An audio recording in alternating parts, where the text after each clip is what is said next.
Hi friends, இன்னைக்கு colourful தோசையா எப்படி செய்யறதுன்னு பார்க்கலாம். டொமேட்டோ தோசை.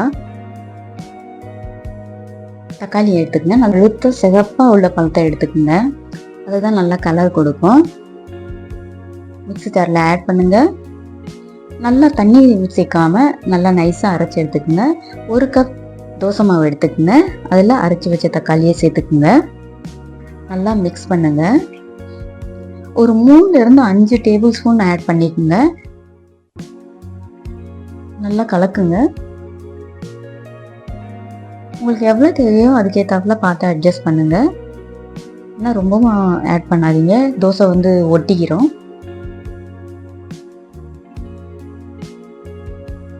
கலர் நல்லா கொடுக்கணும்னா கொஞ்சம் காஷ்மீரி ரெட் சில்லி சேர்த்துக்குங்க. நல்லா கலர் சிகப்பாக வரும் தோசை.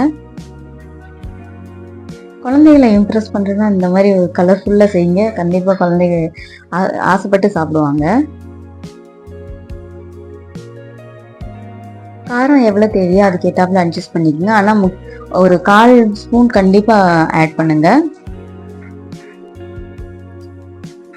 கேஸ் ஆன் பண்ணுங்க. தோசைக்கல்லை சூடு பண்ணுங்க. எண்ணெய் தடவிக்குங்க. எப்படி தோசை செய்வீங்களோ அதே மெத்தட்லேயே செய்யுங்க.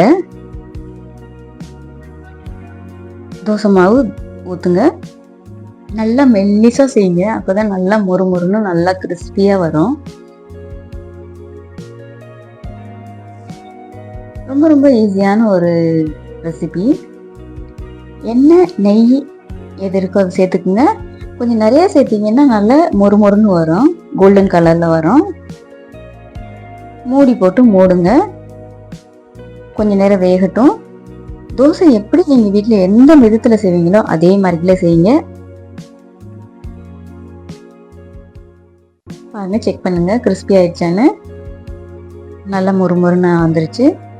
தோசையை அப்படியே சர்வ் பண்ணுங்க. ஒரு நல்ல காரமான இதோட சர்வ் பண்ணுங்க. செம்ம டேஸ்டியாக இருக்கும்.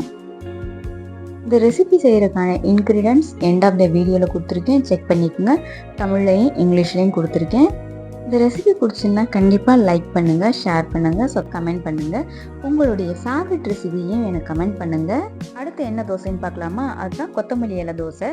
நல்லா க்ரீனிஷாக இருக்கும், பச்சை கலரில் அழகாக இருக்கும். கொத்தமல்லி தலையை நல்லா அலசிட்டு ஃப்ரெஷ்ஷானதாக எடுத்துக்கோங்க. பழுத்ததெல்லாம் எடுத்துருங்க. வேறு எடுத்துட்டு நல்லா குருவை நறுக்கிட்டு மிக்ஸி ஜாரில் அரைச்சி எடுத்துக்கோங்க. மிக்ஸி ஜாரில் அரைக்கையில் கொஞ்சம் லெமன் லைட்டாக சேர்த்துக்கிட்டிங்கன்னா கலர் மாறாமல் இருக்கும். உடனே அரைச்சி மிக்ஸ் பண்ணுங்க. தோசை மாவு 1 கப் மாவில் மிக்ஸ் பண்ணிக்கோங்க. ஒரு 3 டேபிள் ஸ்பூன் மிக்ஸ் பண்ணிக்கோங்க.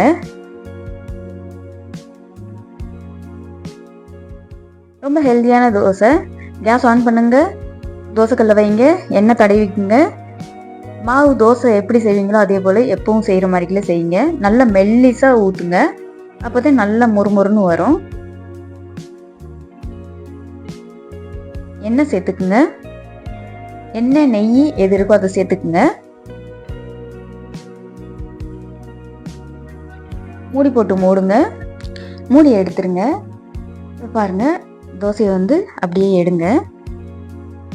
பாருங்க, பார்த்தாவே உங்களுக்கு தெரியுது எவ்வளோ கிறிஸ்பியாக வந்திருக்குன்னு தோசை. ஒரு ஹெல்தியான ஈஸியான தோசை ரெடி ஆயிடுச்சு. கொத்தமல்லி இலை தோசை, கொரியண்டர் தோசை ரெடி ஆயிடுச்சு.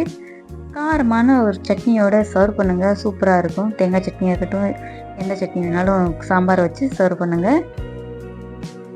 ஒரு ஈஸியான ரெசிபி. இந்த ரெசிபி செய்கிறதுக்கான இன்க்ரீடியன்ட்ஸ் இந்த வீடியோடைய கடைசியில் கொடுத்துருக்கேன். தமிழில் இங்கிலீஷில் கொடுத்துருக்கேன், செக் பண்ணிக்கோங்க.